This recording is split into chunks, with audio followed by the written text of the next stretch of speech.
वैशाख जेठ असारको मिलाएर 6 महिनाको ब्याज असारमा तिर भनेर भन्न कसरी सक्या कतिले ऋण मात्र बोकेर बसेको छ र त्यो फेरि पनि रिभाइभ गर्ने situation is very very bleak केन्द्रीय ब्याङ्कले सायद ब्याङ्किङ सिस्टममा लोन लस प्रोभिजनिङ चाहिँ नि 5% राख्न जरुरी छैन आफ्नो कर्मचारीलाई तलब दिने धौधौ हुने कति व्यवसाय बन्दै भयो जुन सर्भिसहरू यहाँ दिइरहेछन् ती सबै प्राइभेट सेक्टर दिइरहेछ सरकार निजी क्षेत्र नेपाल राष्ट्र ब्याङ्क लगायत समस्त निकायहरू आगामी दिनमा बढ्नुपर्ने बाटो चाहिँ के हो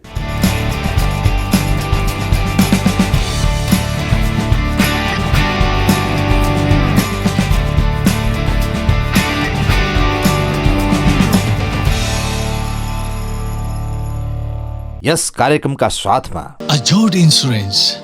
हरेक कदमको सहयात्री marketed by Indreni advertising media partner अर्थ र व्यापार विक्ली अर्थव्यापार.com दर्शकवृन्द नमस्ते कार्यक्रम समृद्धि बहसमा यहाँलाई हार्दिक स्वागत गर्दछु म नवीन काफले विश्वभर फैलिएको कोरोना भाइरस कोभिड-19 को संक्रमण र त्यससँगै नेपाल सरकारले जारी गरेको लकडाउनका कारण सिङ्गो नेपालको अर्थतन्त्र प्रभावित बन्न पुग्यो आजका दिनमा कोरोना भाइरस संक्रमणको अवस्थामा केही सुस्तता आए पनि यसले अर्थतन्त्रमा पारेको प्रभावमा भने कमी आउन सकेको छैन यसबीचमा गत वर्ष बजेट र मौद्रिक नीति मार्फत सरकारले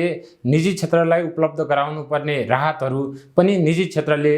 अनुभूत गर्न सकिराखेको छैन यिनै सन्दर्भमा नेपालको अर्थतन्त्रमा कोरोना भाइरस र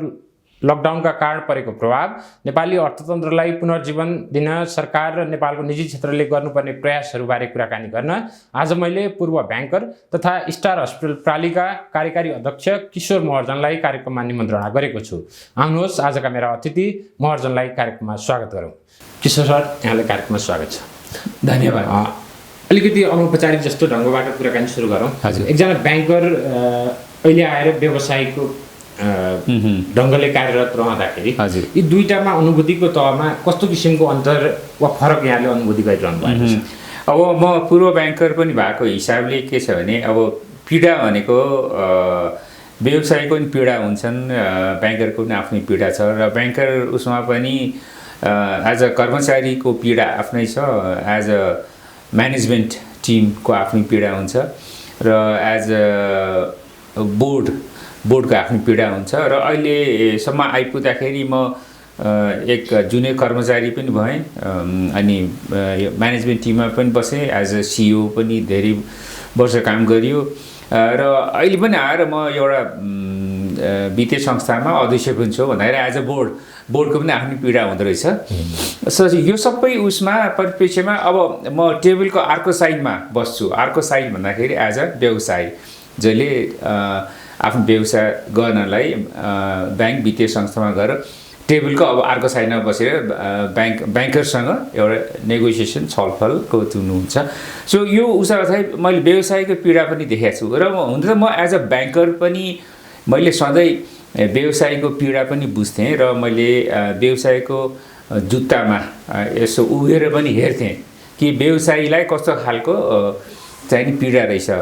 भन्ने विषयमा उ गर्थेँ र अब आएर दुवै पाटो आफूले रेल त्यही भूमिका निभाउन पाउँदाखेरि मलाई अब च्यालेन्जिङ त छ नै र यसलाई झन् विशेष च्यालेन्जिङ केले गरिरहेको छ भने अहिले कोभिड-19 सो कोभिड-19ले जुन अहिले अर्थतन्त्र र सबै सारा जनजीवनमा नेपाल मात्र होइन संसारको विश्वभरिको अर्थतन्त्रलाई नै एउटा ठुलो यसले जुन एउटा नकारात्मक खालको प्रभाव पारिदियो सो त्यसमा त्यो अवस्थामा म अब व्यवसायको भूमिकामा खुट्टा हाल्दाखेरि चाहिँ नि जुन हिसाबको च्यालेन्जहरू मैले फेस गर्नु पायो त्यो चाहिँ नि अब इट्स भेरी च्यालेन्जिङ तर मलाई चाहिँ कस्तो भने एउटा ब्याङ्कर भइसकेको हिसाबले चाहिँ नि मलाई अलिकति एडभान्टेज कता छ भने मलाई ब्याङ्करहरूले कसरी सोध्छ कहाँ कसरी काम गर्छ र यो जुन प्रोसेस छ ब्याङ्किङको प्रोसेस छ व्यवसायीले ब्याङ्करसँग गर्नुपर्ने छलफल नेगोसिएसन प्रपोजल प्रिपरेसन डिफेन्स गर्ने तरिका जस्टिफिकेसन गर्ने तरिका त्यो चाहिँ आफूलाई आइडिया भएकोले त्यो अलिकति सहजता चाहिँ छ मलाई हो यो प्रश्न किन पनि समसामयिक होला भने यो कोरोना भाइरस सङ्क्रमणसँगै समग्र उद्योग व्यापार ठप्प प्राय जस्तो बनेको अवस्थामा एकातिरको अवस्थाबाट हामी गुज्रिराखेका छौँ भने अर्कोतिर नेपालमा लामो समयदेखि उद्योगी व्यवसायी र ब्याङ्करहरू बिचमा एउटा किसिमको आरोप प्रत्यारोप जस्तो अवस्था त वर्षौँदेखि छँदै नै छ यसले उद्योगिक व्यापारी र ब्याङ्कर्सहरू बिचमा दूरी थप बढाउने अथवा सम्बन्धहरूमा अलिकति पस्जिलोपना विकास भएर जाने हो कि भनेको जस्तो तपाईँले चाहिँ देख्नुहुन्छ कि? अब यसमा हेर्नुहोस्, अब एउटा बुझ्नुपर्ने कुरा के हो भने मुख्यतः ब्याङ्करले बुझ्नुपर्ने कुरा व्यवसाय भएन भने ब्याङ्कको आफ्नो व्यवसाय चल्दैन, किन ब्याङ्किङ पनि एउटा व्यवसाय नै हो। र अन्य व्यवसायीहरूले पनि बुझ्नुपर्ने कुरा के छ भने ब्याङ्किङ सिस्टम भएन भने व्यवसाय चाहिँ नि अगाडि लान सकिँदैन, बढाउन सकिँदैन। जे जस्तो अवस्थामा छ त्योभन्दा अगाडि प्रगति हुन सक्दैन। सो यो दुवै पक्षबाट एक आपसको चाहिँ नि जरुरी रिक्वायरमेन्ट बुझेर सँगसँगै काँधमा काँध मिलाएर हिँड्नुपर्ने हो। र त्यसमा चाहिँ नि ब्यालेन्सिङ गर्नको लागि चाहिँ नि विभिन्न सम्बन्धित सरकारी निकाय भनौँ वा केन्द्रीय ब्याङ्क भनौँ, तिनीहरू ब्याङ्क सरकारी निकायहरूको यसमा ठुलो भूमिका रहन्छ। पक्कै पनि ब्याङ्क संस्थाका रूपमा पनि उसका पनि आफ्नै केही सीमितताहरू छन् भने व्यवसायका पनि आफ्नै छन्। म सम्झिरहेको छु गत चैत्र 11 गतेदेखि नेपाल सरकारले लकडाउन घोषणा गरे पश्चात समग्र उद्योग व्यवसाय ठप्प हुँदा त्यतिखेरका हाम्रा बसहरू चाहिँ सरकारले निजी क्षेत्र उद्योगिक व्यवसायीहरूलाई कस्ता राहतहरू दिनु उपयुक्त छ भनेर हामी लामो बहस गऱ्यौँ। यहाँहरू पनि त्यस्ता बहसहरूमा सहभागी हुनुभयो। तर गत असारमा सरकारले बजेट ल्याए पश्चात बजेट र नेपाल राष्ट्र ब्याङ्कले मौद्रिक नीति मार्फत कोरोनाबाट प्रभावित क्षेत्रहरूका लागि केही राहत दिने भन्ने किसिमका घोषणाहरू गरेको थियो। आजका दिनसम्म आइपुग्दा पनि व्यवसायीहरूको तर्फबाट हेर्दा त्यो अनुभूत गर्ने तहमा व्यवसायीहरू पुगेका छन् कि सरकारले गरेका ती प्रयासहरू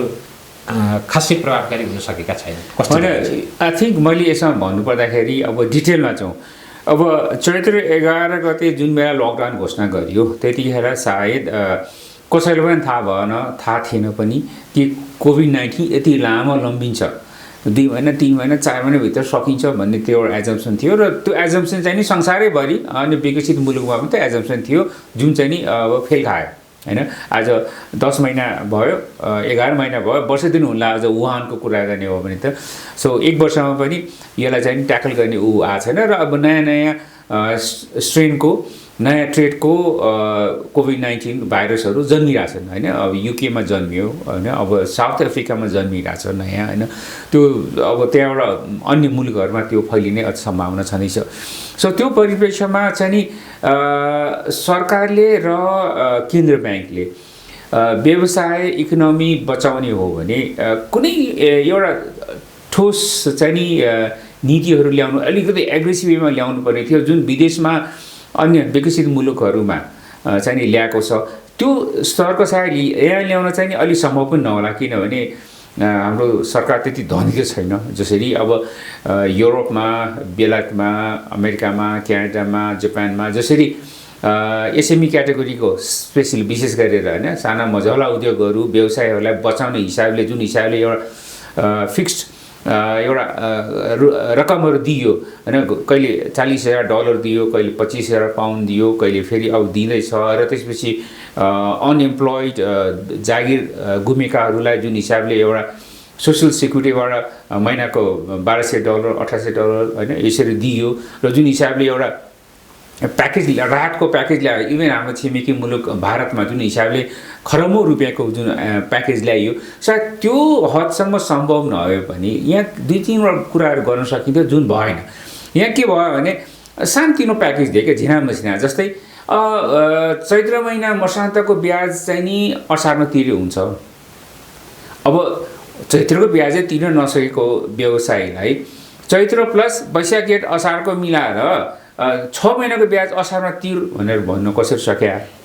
होइन? नम्बर 1। नम्बर 2, अब असारसम्म पनि यो समस्या नसुल्झेपछि बजेटमा पनि मोनिटरी पोलिसीमा के आश्विनसम्म तिरे हुन्छ भन्ने अर्को आयो भनेपछि अब आश्विनसम्म भन्दाखेरि 9 महिनाको प्रेसर पऱ्यो, 9 महिना कसरी तिर्छ होइन? त्यसपछि बिचमा अलिक स्लाइटली रिभिजन गरेर के भन्दाखेरि यसरी प्रभावित व्यवसायहरूलाई ABC क्याटेगोराइज गरेर अति प्रभावितलाई यति महिनासम्म लोन रिसेड्युलिङ गरिदिने, यति कम प्रभावितलाई यति महिनासम्म रिसेड्युलिङ गर्ने, रिस्ट्रक्चरिङ गर्ने लोनको होइन तालिका पुनर्तालिकरण भनिन्छ होइन, रिसेड्युलिङ रिस्ट्रक्चरिङ होइन पुनर्संरचना यो गर्ने। तर त्यो गरे बापत जुन हामी ट्रेडिसनली ब्याङ्कहरूले 12.5% लोन लस प्रोभिजन राख्नु पर्थ्यो, त्यो 12.5% नराखेर 5% राखेको हुन्छ भनेर त्यो टाइपको नीति अपनाइयो। गत असारको कुरा गरिरहँदा आज हामी यो पौष मसान्तको सङ्घारमा कुराकानी गरिराखेका छौँ। ब्याङ्क र ब्याङ्कर्सहरू राति अबेलासम्म बसेर पनि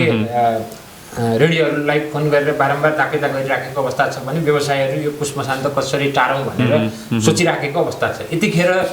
प्रष्ट रूपमा भन्यो भने सरकार यी कोरोना सङ्क्रमण र लकडाउनका कारण परेका प्रभावहरूको सन्दर्भमा कहीँ कतै छ जस्तो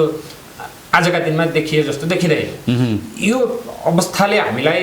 हिजोका दिनमा त जुन सङ्कटबाट गुजार्यो, यसबाट आउन सक्ने थप सङ्कटहरू यहाँले भन्नुभएको जस्तै ठुलो मात्रामा गुमेको रोजगारी, विदेशमा होस् वा स्वदेशमा साना तथा मझौला उद्यमीहरूलाई परेका प्रभाव र मुलुकमा सरकारले यी विषयवस्तुहरूलाई सही ढङ्गले सम्बोधन गर्न नसकिरहेको परिप्रेक्ष्यमा आगामी दिनहरू कस्तो देखिन्छ सर? अब यसो हेर्नुहोस्, अब सबै व्यवसायहरू, किन व्यवसाय भएन भने तपाईँको अर्थव्यवस्था होइन नै सबै नष्ट हुन्छ र अर्थव्यवस्था नष्ट हुनुको मतलब हामीले डिजास्टर निम्त्याउँदैछौँ होइन। र सारा यति धेरै नेपालीको चाहिँ नि जुन हिसाबको एउटा बाँच्ने एउटा भनौँ माध्यम भनेकै अर्थतन्त्र जीवित रह्यो र अर्थतन्त्रले कमाउन सक्यो भने नै हो। आज हामीसँग झनै 4.5 लाख साना मझौला व्यवसायहरूमा मोर देन 75-80% चाहिँ नि बन्द अवस्थामा छन् र ती चाहिँ नि भोलि गएर कोभिड-19 नै पनि हामीले निर्मूल गऱ्यौँ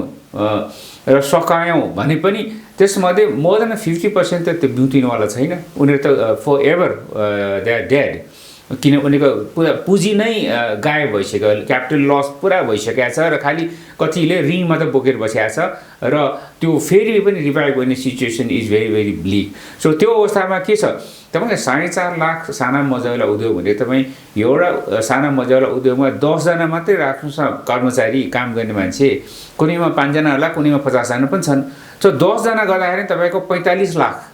प्रत्यक्ष रूपमा संलग्न व्यवसायी छन्, त्यसमा मानिस छन् र 45 लाखमा डिपेन्डेन्ट अर्को 1, 2 जना 3 जना राख्नुहोस् जस्तो भन्दाखेरि यो साना मझौला उद्योगमा झनै तपाईँको 1.5 करोडदेखि 2 करोड नेपाली चाहिँ यसमा इन्भल्भ छन् र ती सबैको फ्युचर चाहिँ नि हामीले अब यो कोभिड-19 प्रभावित व्यवसायलाई कसरी एड्रेस गर्ने, यसलाई अर्थतन्त्रमा चाहिँ नि यसलाई फेरि चलायमान कसरी गर्ने भनेर हामीले सोचेनौँ भने it's going to be very difficult. यी कोरोना भाइरस र लकडाउनका कारण परेका प्रभावहरू गरे सरकार अनभिज्ञ हुने भन्ने त कुरै भएन। सरकारका विभिन्न निकायहरूले विभिन्न किसिमले अध्ययनहरू गरेर त्यसका प्रतिवेदनहरू पनि ल्याइसकेका छन्। तर तपाईँहरूको स्ट्यान्ड पोइन्टबाट हेर्दाखेरि सरकारमा बस्नेहरू अथवा सरकारी निकायहरूले चाहेर नचाहेर वा हाम्रा लिमिटेसन्सहरूका कारणले कतिपय भन्नेहरू के भन्छन् भने विदेशबाट वा दातरी निकायहरूबाट लोन ल्याएर पनि यतिखेर अर्थतन्त्रलाई पुनर्जीवन दिन सरकारले प्रयास गर्नुपर्छ भनिरहेको सन्दर्भमा हामी कहाँ हाम्रो राजनीतिक नेतृत्वमा थाई राजनीतिक नेतृत्व अथवा सरकारमा भनौँ त्यो इच्छा शक्ति नै नभएको हो कि खालि त्यो कार्यकौशल नमिलेको हो, के देखिन्छ? हो, यसमा हेर्नुहोस्, पोलिटिकली कुरा गर्ने हो भने राजनैतिक स्तरमा त अहिले हामीसँग स्टेबिलिटी छैन र राजनीतिक स्तरमा मोस्ट रेस्पोन्सिबल जति पनि व्यक्तित्वहरू हुनुहुन्छ उहाँहरूको अहिले मेन कन्सन्ट्रेसन अन्तै छ। उहाँहरूको अर्थतन्त्र कसरी बिताउने, कोरोना भाइरसलाई कसरी यसलाई चाहिँ जित्ने, यसमा भ्याक्सिनको प्रोग्राम कसरी ल्याउने, भ्याक्सिनको आमा ल्याउने, कसरी भ्याक्सिनेसन प्रोग्राम सुरु गर्ने भन्ने कतै पनि सोच छैन होइन, देखिँदैन। सायद ब्युरोक्रेसीमा केही हदसम्म यसमा चाहिँ नि कुरा चाहिँ नि चलिरहेछ, तर हामीले यस्तो कुनै ठोस नीति आजसम्म कुनै सरकारसँग यस विषयमा G2G लेभलमा गभर्मेन्ट टु गभर्मेन्ट लेभलमा कुरा भएको छैन। सो यो उसमा चाहिँ नि सरकारले यसलाई चाहिँ नि त्यति प्राथमिकता दिएको जस्तो चाहिँ नि हामी सर्वसाधारण जनता, हामी व्यवसायी, हामीलाई चाहिँ पटक्कै फिल भएको छैन। र आज साँच्ची भन्ने हो भने आज यो अर्थतन्त्र जिउँदै राख्ने हो, यो सबै उद्योग व्यवसायहरूलाई जिउँदै राख्ने हो भने एउटा कसरी हेर्नु पर्ने भने यो लोन लस प्रोभिजन भन्ने जुन चिज छ त्यो भनेको चाहिँ कसरी भने जब कुनै व्यवसायीको व्यवसाय खराब हुन्छ, किन खराब हुन्छ भन्दाखेरि उसको मिसक्यालकुलेसनको कारणले गर्दाखेरि वा उसले जानी पैसा अन्त डाइभर्ट गरेको कारणले वा उसले पैसा मासेको कारण वा उसको मिसम्यानेजमेन्टबाट यो सबै तरिकाबाट व्यवसाय खराब भयो भने र व्यवसायीले ब्याङ्कको समयमा बुझाउनु पर्ने ब्याज ऋण तिर्न सकेन भने अनि त्यसपछि लोन लस प्रोभिजनिङको व्यवस्था हुन्छ, अट्र्याक्सन हुन्छ, 25% राख्ने, 50% राख्ने वा 100% राख्ने। तर आजको दिनमा जब यो व्यवसायहरूको कन्ट्रोलभन्दा बाहिर संसारभरि नै लागेको जुन कोभिड-19 कारणले गर्दाखेरि जब व्यवसाय गर्न असक्षम छन् र हामी गर्छु तिर्छौँ भन्दै पनि नसकिने अवस्थामा पनि केन्द्रीय ब्याङ्कले सायद ब्याङ्किङ सिस्टममा लोन लस प्रोभिजनिङ चाहिँ नि 5% राख्न जरुरी छैन। यदि व्यवसायीले चाहिँ नि व्यवसाय कन्टिन्यू गर्ने उसको छ इन्टेन्सन छ, लक्ष्य छ भने चाहिँ नि एज युजुअल 0% राखेर विदाउट एडिसनल लोन लस प्रोभिजनिङ चाहिँ नि रिस्ट्रक्चरिङ गरिदिनु, रिसेडुलिङ गरिदिए हुन्छ भन्ने चाहिँ त्यो टाइपको मेसेज गयो भने यसले यति मात्र गर्यो भने सबै व्यवसायहरू खुसी हुन्छन् र कसैले पनि प्रेसर पर्दैन। यतिखेर एउटा बहस नेपालमा लामो समयदेखि हुने गरेको बहस, नेपालमा अन्य क्षेत्रहरू जहाँसुकै भए पनि ब्याङ्कहरूले नाफा कमाइ छन् भन्ने बहसलाई एकातिर राखेर हेर्ने हो भने आजका दिनमा ब्याङ्कहरू आफै व्यवसाय गर्दैनन्। व्यवसायहरू यहाँले भन्नुभएको जस्तै कतिपयको पुँजी नै छैन, भएका पनि सकिएका छन्, कतिपय रनिङ पुँजीको अभावमा काम गर्न सकिरहेका छैनन्। यो अवस्थामा नेपालका ब्याङ्कहरूले यस वर्ष चाहिँ नाफा कमाउनेतिर भन्दा पनि बाँचौँ र बचाउँ को रणनीतिलाई सही ढङ्गले सरकारी निकायहरूले स्पष्ट निर्देशन दिए पनि नदिए पनि आफ्ना सेवाग्राहीहरूलाई त्यो तहमा समन्वय गर्नुपर्ने आवश्यकता हो। एक्ज्याक्टली त्यही हो किनभने ब्याङ्कहरूले पनि व्यवसाय रहेन भने हामी पनि रहँदैनौँ, लङ टर्ममा हुँदैनौँ। सर्ट टर्ममा होला तर लङ टर्ममा हामीलाई पनि सर्भाइभलको लागि व्यवसाय पनि फस्टाउनु पऱ्यो नि होइन। भोलि गएर आफूसँग पुँजी पनि धेरै छ, सबै धेरै छ, लोन पनि बोकिसकेको छ, सबै छ, तर यदि त्यो व्यवसायले लोनै भोलितिर नसक्ने गरेर यदि उसको व्यवसाय डुब्यो भने एउटा डुब्ला केही नहोला, दुईवटा डुब्ला केही नहोला, 50 डुब्ला केही नहोला, भोलि गएर 500,000 व्यवसाय डुब्यो भने देन त्यसपछि त ब्याङ्कहरूको सबैको त रिस्क त एकदमै म्यासिभ वेमा एक्सपोज भयो। त्यो चाहिँ नि ब्याङ्कहरूले बुझ्नु अत्यन्त जरुरी छ र त्यो बुझाउनलाई चाहिँ नि केन्द्रीय ब्याङ्कले पनि र सरकारले पनि सम्बन्धित निकायले चाहिँ नि एकदम बलियो भूमिका खेलेर ब्याङ्कहरूलाई पनि कन्भिन्स गर्नु चाहिँ जरुरी छ। यो कुर्सीमा आज यहाँ हुनुभएको मौका छोपौँ, त्यही कुर्सीमा यहाँ कुनै ब्याङ्करको रूपमा बोलिरहनु भएको भए ब्याङ्कमा पनि लगानीकर्ताहरू छन्, उनीहरूलाई पनि प्रतिफल दिनुपर्ने आवश्यकता छ भनेर तर्क गर्ने तर्क यहाँले पनि गर्नुहुन्थ्यो होला। यहाँसँगको मेरो अपेक्षा चाहिँ के हो भने यतिखेरको परिस्थितिमा एकले अर्कोलाई सहयोग गरेर बचाउने सन्दर्भमा ब्याङ्क र व्यवसायीहरू र सरकार यी तीनैवटा पक्षहरूले एकले अर्कोलाई सहयोग गर्ने वातावरण कसरी निर्माण गरेर जानुपर्ने आवश्यकता यहाँ देख्नुहुन्छ। यहाँको सुझावको रूपमा मैले आम व्यवसायी र ब्याङ्करहरूलाई पनि यो काम लागोस् भनेर यहाँबाट जान्न खोजेको। यसमा त आई थिङ्क एउटा मास्टर प्लान बनाउनु पर्यो। यहाँ मास्टर प्लान नै बनेन कि र त्यो मास्टर प्लानमा सहभागी व्यवसायी, ब्याङ्क र सम्बन्धित निकाय, नेपाल राष्ट्र ब्याङ्क, केन्द्रीय ब्याङ्क होस् वा सरकारी अर्थ मन्त्रालयको तर्फबाट होस्, यो तीनटै पार्टी बसेर एउटा मास्टर प्लान ड्र गर्नु पर्यो कि यो व्यवसायहरू होइन म्यानुफ्याक्चरिङ सेक्टरमा पनि होइन, अब टेक्सटाइल सेक्टर होला, फलाम सेक्टर होला, सिमेन्ट सेक्टर होला, ट्रेडिङ सेक्टरमा कतिवटा सेक्टर छन्, सर्भिस सेक्टरमा होटल छन्, एयरलाइन्स छन् होइन, रेस्टुरेन्ट व्यवसायहरू छन्। सबै सेक्टरमा यो आजको कोभिड-19ले कुन सेक्टरलाई कतिसम्म प्रभावित पारेको छ र ती प्रभावितहरूको आज लकडाउन खुकुलो भएको बेलामा समयमा कुन व्यवसाय कतिसम्म चलिरहेछ र कुन व्यवसायको बजार घुमेको छ, कुन व्यवसायको बजार चाहिँ नि आधा घुमेछ, कसैको घुमेकै छैन, त्यो हिसाब किताब गरेर अब यो सेक्टरलाई चाहिँ हामीले चाहिँ नि आवश्यक परेको उसमा चाहिँ नि यसरी चाहिँ नि राहत दिनुपर्छ है होइन। ब्याज पुँजीकरण गर्ने कि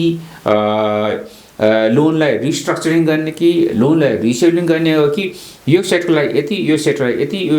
कसैलाई यो 2 वर्ष कमसेकम गर्नुपर्छ, कसैलाई 3 वर्ष गर्नुपर्छ, कसैलाई वर्षदेखि गरेर पुग्छ भने यो सबै मास्टर प्लान बनाएर त्यसलाई एजुकेसन गर्न सक्यौँ भने हामी सबैलाई कल्याण हुन्छ। होइन यतिकै बस्ने हो, प्रेसर लाएर बस्ने हो, उसले आफ्नो नाफा नछोड्ने, यता व्यवसायीलाई अब होइन आफ्नो कर्मचारीलाई तलब दिने धौधौ हुने कति व्यवसाय बन्दै भयो होइन। हामी सुनेका छौँ हालसालै एउटा ठुलो होइन one of the oldest hotels नेपालमा होइन अन्नपूर्ण होटलले बन्द डिक्लेयर गरिदियो। सारा होटल इन्डस्ट्रीले आफ्नो कर्मचारीको तलब 12.5%मा झारिदियो, त्यो पनि दिन नसकेको अवस्था छ आज आएर। त्यो भनेको हामीले झन् 8-10 लाख एम्प्लोइज मात्र होइन, कर्मचारी मात्र होइन कि 8-10 लाख कर्मचारीसँग आबद्ध होइन डिपेन्डेन्ट परिवारका सदस्य कति छन्? कमसेकम 1 जना वा 2 जना मात्र लिने हो भने पनि तपाईँ अर्को यसबाट 20-22 लाख रुपियाँ त होटल इन्डस्ट्री बन्द भएर प्रत्यक्ष रूपमा प्रभावित आफ्नो दैनिकीमा होइन यति धेरै मास छ। त्यसैले यो सेक्टरहरूलाई चाहिँ नि एउटा मास्टर प्लान ड्र गरेर चाहिँ नि जानु जरुरी छ होइन। चाहिँ नि सिचुएसन चाहिँ नि जुन अवस्थामा हामी छौँ त्यो अवस्थाबाट निस्किन चाहिँ अझै धेरै समय लाग्छ। किशोर सर, हामी वर्षौँदेखि मुलुकको आर्थिक विकास र समृद्धि जनताको चाहना हो, त्यतातर्फ देश मोडिनुपर्छ भनेर बहस गरिराखेको सन्दर्भमा अकस्मात यो कोरोना भाइरसले हाम्रो बहस नै मोडिदियो। जनतामा रहेको विकास र समृद्धि प्रतिको जुन जनचाहना छ त्यो प्राप्त गर्ने दिशामा एउटा क्षेत्रगत रूपमा रहेर बाहिर निक्लिएर यहाँको लामो अनुभवलाई लिएर हेर्ने हो भने सिङ्गो देश त्यो दिशामा छ कि हामी त्यो दिशातर्फै छैनौँ, अन्यत्रै मोडिराखेका छौँ? हामी कोही पनि अहिले एउटै दिशामा लागेका छैनौँ। हामी विभिन्न दिशामा आफ्नो, किनभने यसमा सर्भाइभलको कुरा छ।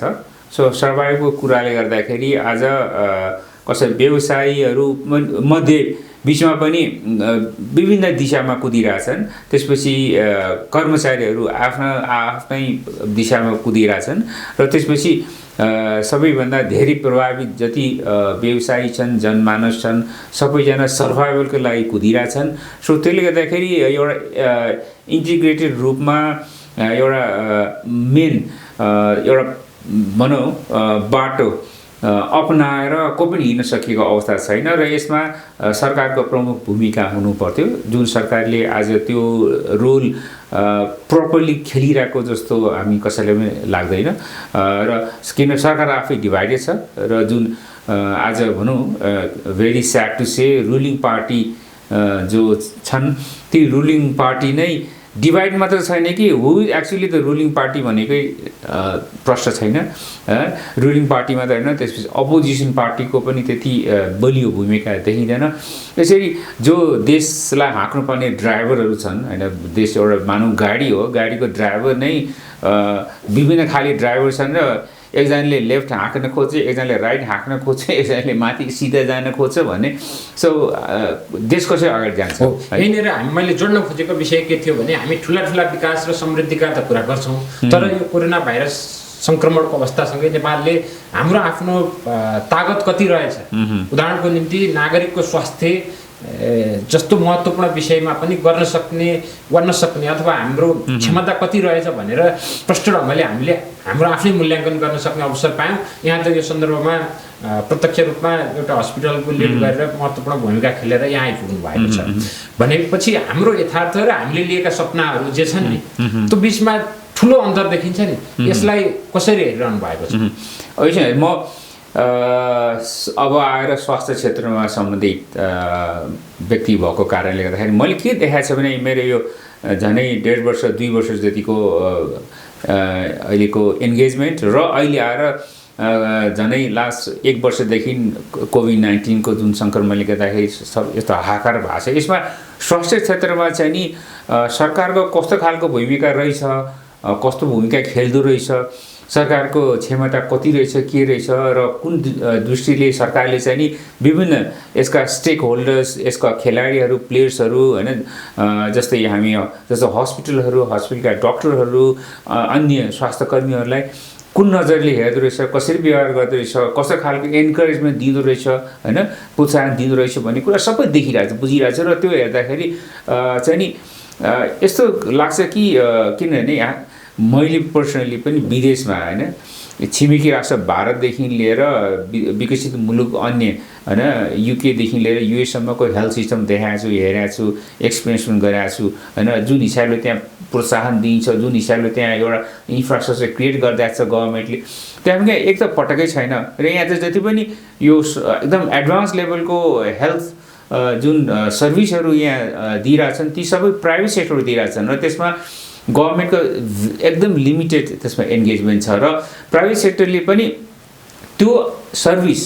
दिन खोज्दाखेरि दिने अवस्थामा सरकारले आवश्यक जुन एउटा प्रोत्साहनको रूपमा ल्याउनु पर्ने नीतिहरू निर्देशनहरू पटक्कै छैन र त्यसमा जुन एउटा सहुलियत दिनु पर्थ्यो सहुलियत पटक्कै छैन र अझ यहाँ कस्तो देखेँ भने मैले स्याड टु से कि प्राइभेट सेक्टरले एउटा आफ्नै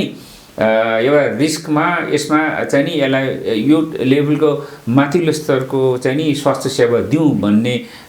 विभिन्न खाले योजना ल्याउँदाखेरि सरकारले नै उल्टो त्यसलाई चाहिँ नि प्रोत्साहन नदिएर उल्टो झन् त्यसलाई तल तान्न खोज्ने त्यसलाई चाहिँ निरुत्साह गर्ने त्यसमा अनेक थरीको त्यसमा रेगुलेसन नीति ल्याएर त्यसलाई चाहिँ अलिकति सङ्कुचित पार्न खोज्ने सो त्यसले गर्दाखेरि कस्तो भने अब यो अहिले कोभिड-19 को उसमा लाग्दाखेरि कोभिड-19 को उपचारको लागि जुन हिसाबको अहिले सरकारले अप्रोच लियो नि डे 1 देखि नै त्यो नि त्यसले प्राइभेट सेक्टरको हस्पिटल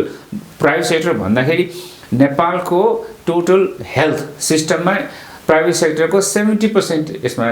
कन्ट्रिब्युसन छ। त्यसो र अन्त्यमा हजुर हामी लगभग अन्त्यमा छौँ कुराकानीको। एकातिर स्वास्थ्य व्यवस्थाका हाम्रा चुनौतीहरू त देखि नै सके, अर्थतन्त्रका सबै पक्षहरू लगभग समस्याग्रस्त जस्तै नै छन्। देशभित्र ठुलो मात्रामा रोजगारी गुमाएका व्यक्तिहरूको सङ्ख्या बढ्दो छ, विदेशबाट पनि रोजगारी गुमाएर ठुलो सङ्ख्यामा फर्कन्छन् भन्ने अपेक्षा गरिएको थियो। भले त्यही अनुसार रोजगारी गुमाएर फर्किने सङ्ख्या नबढ्ला जस्तो पनि देखिएको छ। चारैतिर यो अन्धकार भएको सन्दर्भमा एउटा यो चाँदी हरेक कालो बादलमा चाँदीको घेरा हुन्छ भने जस्तै हामी भविष्यलाई लिएर उत्साहित हुनुपर्ने अथवा सकारात्मक बन्नका निम्ति हामीसँग के आधार छन् आजका दिनमा र हामीले बनाउनु पर्ने आधार, त्यसमा सरकार, निजी क्षेत्र, नेपाल राष्ट्र ब्याङ्क लगायत समस्त निकायहरू आगामी दिनमा बढ्नुपर्ने बाटो चाहिँ के हो? हेर्नुहोस्, अहिले जुन कोभिड-19 को यो प्रभावले गर्दाखेरि असरले गर्दाखेरि जुन हिसाबले आज हामी एकदम डार्क होल भन्छौँ, कालो उसमा घेरामा पुग्यौँ, त्यसबाट त हामी निस्किन्छौँ नै, किनभने हामीले अलिकति पोजिटिभ वेमा सोच्नुपर्छ। र आज जुन अवस्थामा हामी छौँ यो अवस्था चाहिँ नि विश्वको इतिहास हेर्ने हो भने धेरै पटक यस्तो चाहिँ नि अवस्था आइसकेको छ। किन यो विश्वयुद्धहरू मात्र होइनन्, वर्ल्ड वारहरू भए, कयौँ लडाइँ भए, कयौँ योभन्दा अगाडि पनि स्पेनिस फ्लू आयो, ठुलो बुबोनिक प्लेगको ऊ आयो, विभिन्न शताब्दीहरूमा विभिन्न खालका अरू आए होइन। सो त्यो सबै त हामीले पार गरेर आयौँ र हरेक यो कालो भनौँ दिनपछि चाहिँ नि हामीले चाहिँ नि एउटा पोजिटिभ वेमा सोच्नुपर्छ र आज हरेक यस्ता नकारात्मक सिचुएसनहरूबाट चाहिँ नि निस्किएर उम्किएर आई थिङ्क मानवले चाहिँ नि विकास प्रगति गरेको छ होइन। लास्ट नोन भनेको अब दोस्रो विश्वयुद्धपछि त संसार फेरि फर्क्यो, फेरि कहाँ पुग्यो हामी होइन। सो यो चाहिँ नि अहिलेको जुन आजको जुन अवस्था छ यो अवस्था अब 100 वर्ष अगाडिको जुन स्पेनिस फ्लूमा त यो त के हो, त्यो स्पेनिस फ्लूले त संसारको झन्डै 1/3 जनसङ्ख्यालाई मारिदिएको थियो होइन, त्यत्रो प्रभावित भएको थियो अझ होइन। आज त्यति स्केलमा त हामी पुगेका छैनौँ र अहिले जुन हिसाबले भ्याक्सिन अलरेडी डिस्कभर भइसकेको छ, ओके हामी जस्तो देशहरूलाई अलि ढिला होला, 4 महिना 6 महिना ढिला होला, तर आउँछ एक दिन हो। हामी अपेक्षा गरौँ यहाँले भन्नुभएको जस्तै विश्वभरबाट समाचारमा आइरहे जस्तै कोरोना भाइरस विरुद्धका खोपहरू परीक्षणको तेस्रो चरणमा पुगुन्, यसले सफलता प्राप्त गरोस् र समग्र अर्थतन्त्रमा यो कोरोना भाइरस सङ्क्रमण र लकडाउनका कारण परेका प्रभावहरू अन्त्य गर्दै नेपाल छिट्टै विकास र समृद्धिको दिशामा अगाडि बढ्न सकोस्। यहाँको महत्त्वपूर्ण समय र विचारका लागि धन्यवाद। यहाँलाई धेरै धन्यवाद।